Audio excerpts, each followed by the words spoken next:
नमस्ते दोस्तों, आपका हमारे YouTube चैनल में एक बार फिर स्वागत है। आज हम बहुत ही महत्वपूर्ण विषय पर बात करेंगे, यूनिफॉर्म सिविल कोड यानी कि समान नागरिक संहिता। दोस्तों, क्या आपने कभी सोचा है कि भारत एक धर्मनिरपेक्ष देश है, फिर भी हर धर्म के लिए भारत में अलग कानून क्यों है?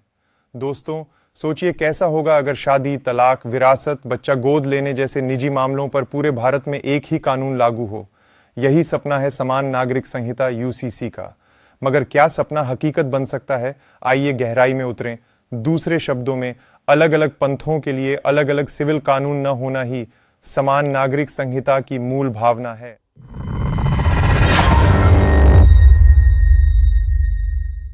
समान नागरिक संहिता का उल्लेख भारतीय संविधान के अनुच्छेद 44 में किया गया है, जो directive principles of state policy का अंग है।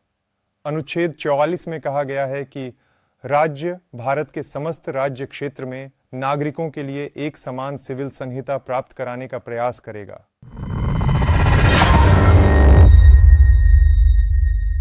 क्या आप जानते हैं भारत में एक ऐसा राज्य है जहां समान नागरिक संहिता लागू है?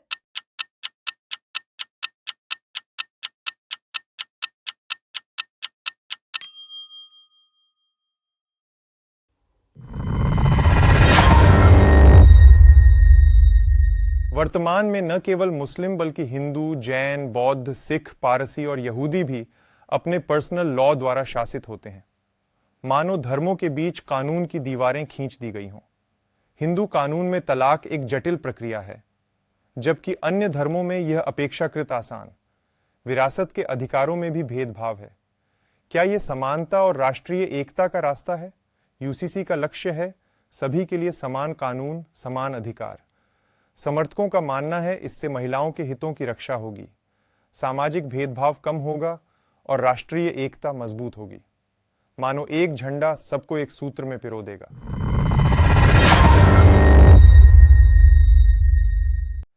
लेकिन विरोध के स्वर भी हैं। कई धार्मिक और अल्पसंख्यक समूह यूसीसी को अपनी धार्मिक स्वतंत्रता एवं सांस्कृतिक स्वायत्तता के उल्लंघन के रूप में देखते हैं। धार्मिक स्वतंत्रता का हनन, परंपराओं में दखल, सांस्कृतिक पहचान का मिटना, ये आशंकाएं जताई जाती हैं। यूसीसी को एक आक्रामक कदम के रूप में देखा जाता है। विश्व के अधिकतर आधुनिक देशों में ऐसे कानून लागू हैं, जैसे कि अमेरिका, आयरलैंड, बांग्लादेश, मलेशिया, तुर्की, इंडोनेशिया, सूडान, इजिप्ट जैसे कई देश हैं जिन्होंने समान नागरिक संहिता लागू किया है। क्या यूसीसी दुनिया में सफल रहा है? आप अपनी राय कमेंट में बताएं। भारतीय संविधान यूसीसी को एक निर्देशक सिद्धांत के रूप में शामिल करता है, लेकिन अब तक इसे लागू करने की कोशिशें नाकाम रही हैं। राजनीतिक उठापटक और सामाजिक संवेदनशीलता ने इस मुद्दे को जटिल बना दिया है। यूसीसी एक संवेदनशील विषय है जिस पर खुलकर ईमानदारी से बातचीत जरूरी है। अलग अलग समुदायों की चिंताओं को समझना और उनका समाधान खोजना होगा। समान नागरिक संहिता सभी नागरिकों के बीच एक समान पहचान और अपनेपन की भावना पैदा करके राष्ट्रीय एकता एवं धर्मनिरपेक्षता को बढ़ावा देगी। समान नागरिक संहिता विभिन्न पर्सनल लॉज के अंतर्गत महिलाओं के साथ होने वाले भेदभाव और उत्पीड़न को दूर करके लैंगिक न्याय एवं समानता सुनिश्चित करेगी। विधि और न्याय मंत्रालय यानी ministry of law and justice द्वारा वर्ष 2016 में समान नागरिक संहिता से संबंधित मुद्दों के समग्र अध्ययन हेतु एक विधि आयोग का गठन किया गया।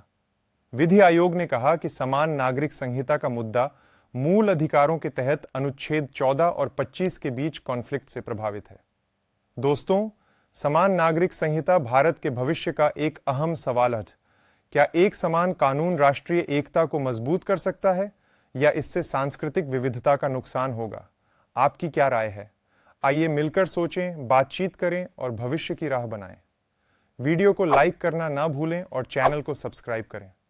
पूरा वीडियो देखने के लिए आप सभी का धन्यवाद। ज्यादा से ज्यादा लोगों के साथ वीडियो को शेयर करें।